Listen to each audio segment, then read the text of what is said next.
INEC refused. Instead of complying with that order, INEC and the then national chairman of the party, they appealed against that judgment to the Court of Appeal. On getting to the Court of Appeal, they suffered an ignominious defeat, where the Court of Appeal completely decimated and deprecated the residue of what was left of their case. And as a result, our client again was also further affirmed as the authentic candidate, gubernatorial candidate of the party. Now, further dissatisfied, they approached the Supreme Court. And the Supreme Court also dismissed their appeal against our client's victory. And INEC was further ordered or directed to comply with the judgment of the Federal High Court and publish our client's name. But as they would have it for reasons best known to them, they refused to comply with all this order. And indeed, the election took place. All this event we have chronicled took place before the election.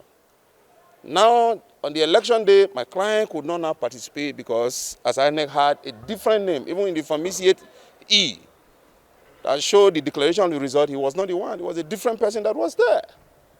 Now the election has come and gone.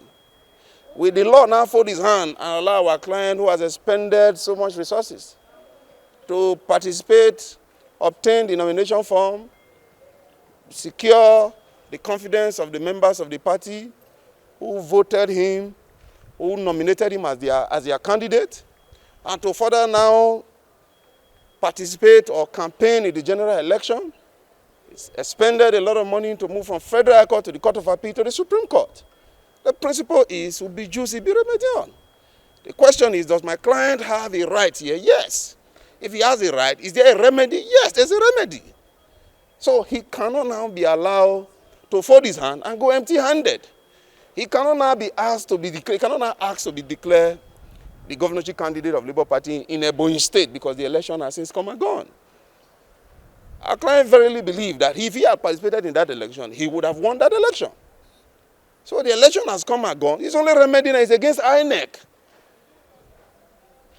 who acted in impunity and in flagrant disregard and violation of the judgment of the Federal High Court, Court of Appeal, and the Supreme Court. The court will not close his eyes and allow an institution like INEC to treat the order of the court, the judgment of the court, in utmost discontent. As God may have it, their substitution primary came on the 2nd of August. Then the court judgment came on the 3rd of August that nullified the primary they conducted and affirmed me the governorship candidate because the judge there, Justice Rehman, was very explicit in his judgment. He ordered INEC to remove whatever name they have in their portal. And the name they have in their portal is Architect Edward Okwegu Okereke.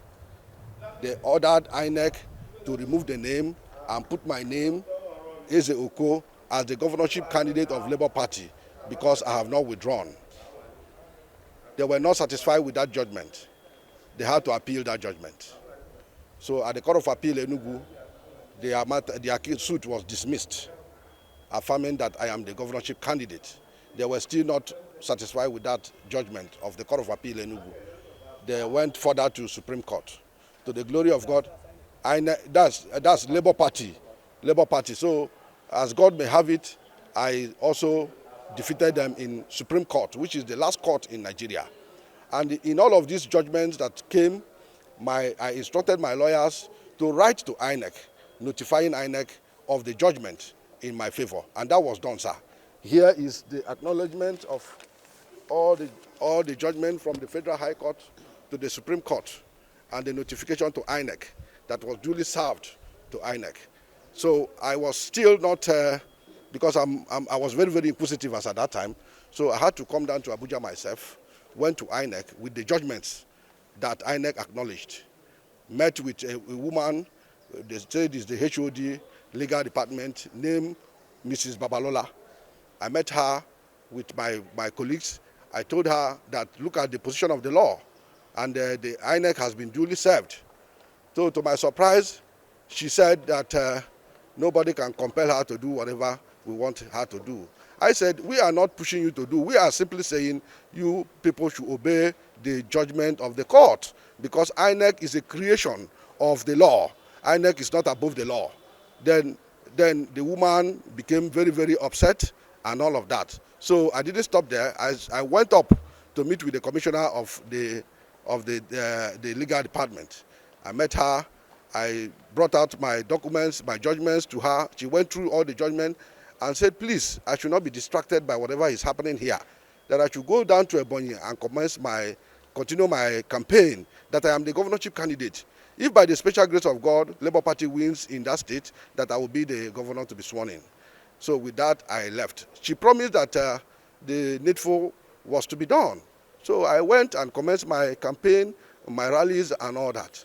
To my greatest surprise, INEC continued to allow that name, Architect Edward Okwego, to remain in their portal.